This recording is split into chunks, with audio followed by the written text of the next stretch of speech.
Welcome to today's explainer, everyone. Now listen, today I'm putting on my veteran Hifz student hat, and I'm speaking directly to you from the trenches. If you have ever sat there just staring at a mushaf until the Arabic letters literally started doing backflips on the page, or if you've ever wanted to cry over a single verse that flat out refused to stick in your brain, well, pull up a chair. You are in safe hands today.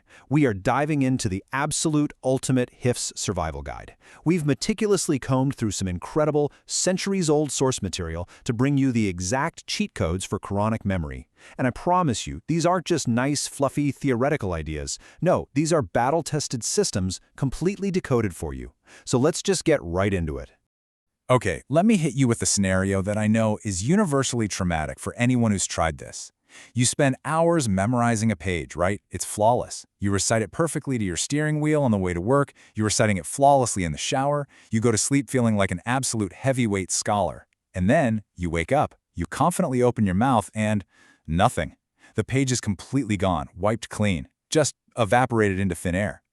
You start questioning your intellect, your diet, your entire life purpose. Well, why does this happen? Look, here's the crucial point. It's not your brain failing you. It's actually something cognitive scientists call the Ebbinghaus forgetting curve. Without systematic review, the human brain ruthlessly dumps up to 70% of new information within 24 hours. Your memory isn't broken, guys, you just aren't hacking it properly. But don't worry, we're going to fix that right now. And that brings us to our very first secret weapon, timing. You see, when you sit down to memorize is honestly just as important as how you memorize. According to the research, Fajr time, right after the pre-dawn prayer, is the ultimate, undisputed golden window. Why? Think about it. Your brain is completely uncluttered. You haven't checked your stressful work emails yet, you haven't doom-scrolled on social media for an hour, and the heavy cognitive load of the day just hasn't hit you. You are essentially an empty, pristine hard drive, ready to download new data. If you are trying to cram new verses into your head at 10 p.m. after a long, exhausting day, you are literally trying to pour water into a cup that is already overflowing onto the floor. It's just going to spill everywhere. Now, once you're actually sitting there at Fajr, how do you practically tackle the page? Well, a standard Musahaf page has 15 lines. If you try to swallow all 15 lines in one giant gulp, you will choke. It's just too much. Cognitive science tells us that our short-term memory can really only hold about 5 to 7 items at any given time. So do the math. You divide those 15 lines by 5, which gives you totally manageable sections of 3 lines each. 3 lines! That is the perfect digestible bite. You conquer 3 lines, you lock them in completely, and then you move to the next 3. It magically turns what looks like a massive, insurmountable mountain into 5 very simple, very small steps. But here's the million-dollar question. How do you actually lock those 3 lines in so they don't just vanish by lunchtime? Enter the foolproof 20-20 method. This is an intense, rhythmic repetition technique used by successful Hafiz all over the world. Here's how it works. You look at the verse and you read it 20 times directly from the Musaf. Your eyes are mapping the words, their exact physical position on the page, the length of the phrasing. Then you look away and you recite it from memory another 20 times. This aggressive, repetitive rhythm literally forces the verses out of your fragile short-term working memory and just hammers them directly into long-term storage. Yeah, it's rigorous for sure, but it is incredibly effective at making the verse an actual part of you. Section 1. The Mutashabihat Trap. Surviving Similar Verses. Okay, for the uninitiated, Mutashabihats are verses across the Quran that sound incredibly similar to one another. And let me tell you, they are the ultimate plot twist in your Hifz journey. You'll be reciting along smoothly in Surah Al-Baqarah, you hit a similar phrase, and suddenly your brain accidentally teleports you straight into Surah Al-Hajj. You finish your recitation and realize you've magically traversed 3 different chapters without even noticing. It is a hilarious struggle, but a very, very real one. For example, look at this. In Surah Al-Baqarah, verse 125, Allah says, وَلِلطَّائِفِينَ وَالْعَاكِفِينَ. But in Surah Al-Hajj, verse 26, it's almost identical. It says, وَلِلطَّائِفِينَ وَالْقَائِمِينَ. A single differing word. If you don't deliberately map this out, that one single word will derail your entire recitation. You have to isolate that specific differing word and drill it into your head. But the beautiful thing is, the scholars of the past were absolute geniuses, and they actually came up with cheat codes for this exact problem. How do you remember which word goes where? Well, they created a very simple rule. There is no itikaf in Hajj. Now, itikaf means seclusion in the mosque, right?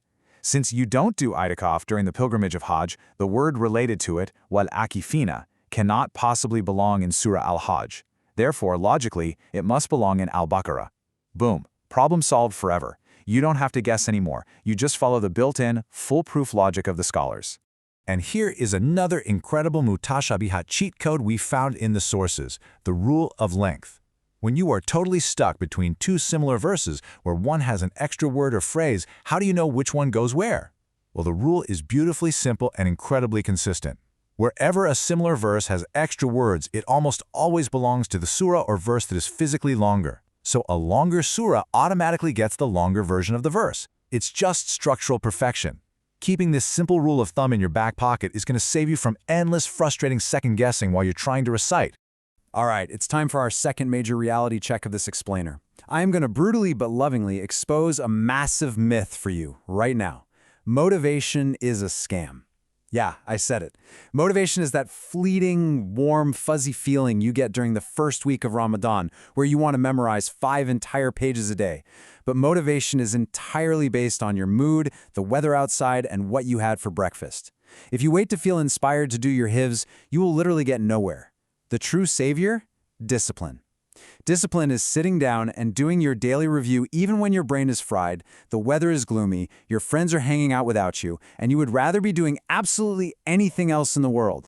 And believe me, you are going to desperately need that ironclad discipline for what the sources refer to as the Middle Juz Plateau.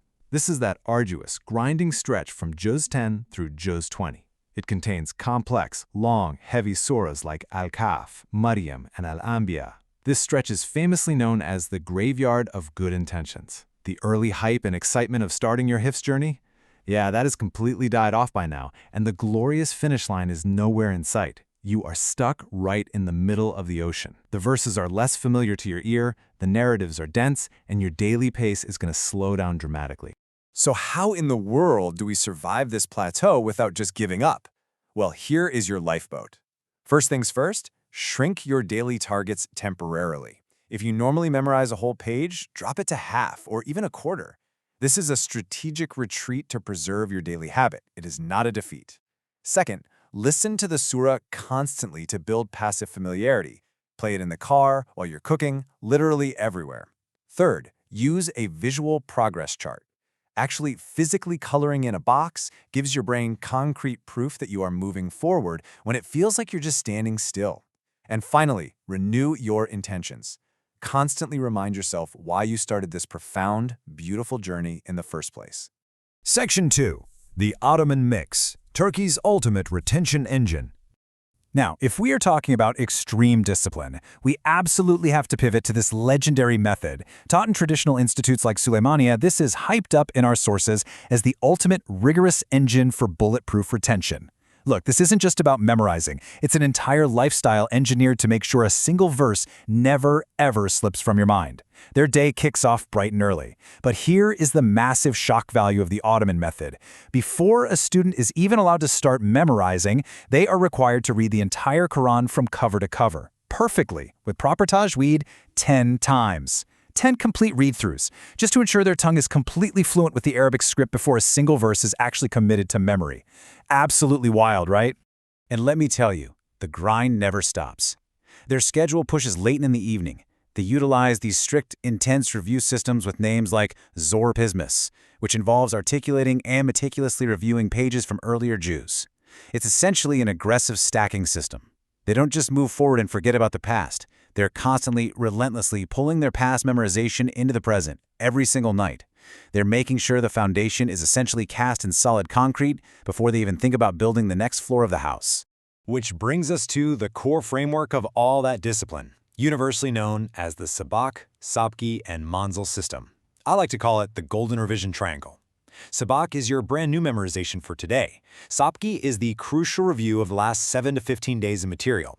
This is the absolute danger zone where memories fade the fastest, so you have to hit it hard. And Manzil is the broader review of all your older established memorization. The core takeaway from all our sources is simply this. Forgetting is a revision problem, it is not a personal flaw. If you feel like your memory is failing, you don't need a better brain, guys. You just need to fix your Sabki and Manzil triangle. It's that simple. And that brings me to our final, ultimate mic drop of this explainer. We talked about cognitive science, we've talked about the Ottoman Empire, but the most profound truth comes directly from the Prophet Muhammad, peace be upon him. He said, "By the one in whose hand Muhammad's soul is, it escapes from memory faster than a camel does from its tying ropes." I mean, just let that sink in. This is one of the most brilliant, visually striking, and brutally honest analogies you will ever hear about the reality of memorization. Just visualize that untamed camel for a second. Your memory of the Quran is exactly like that wild animal. You can capture it today by memorizing a new page, but if you don't use spaced repetition, if you don't do your daily review to tie it down firmly, I guarantee you it will bolt into the desert overnight. It requires relentless daily maintenance. You don't just catch a camel once and blindly assume it's going to stay happily in your tent forever. No, you have to check the ropes every single day. That is the true, unfiltered essence of Hifz. So, here we are at the end of our survival guide. We've covered the Fajr window, we went over the intense 20-20 method, we unlocked the brilliant mutashabihat cheat codes, we talked about defeating that grueling middle plateau, and we looked at the hardcore discipline of the Ottoman and Sabak systems.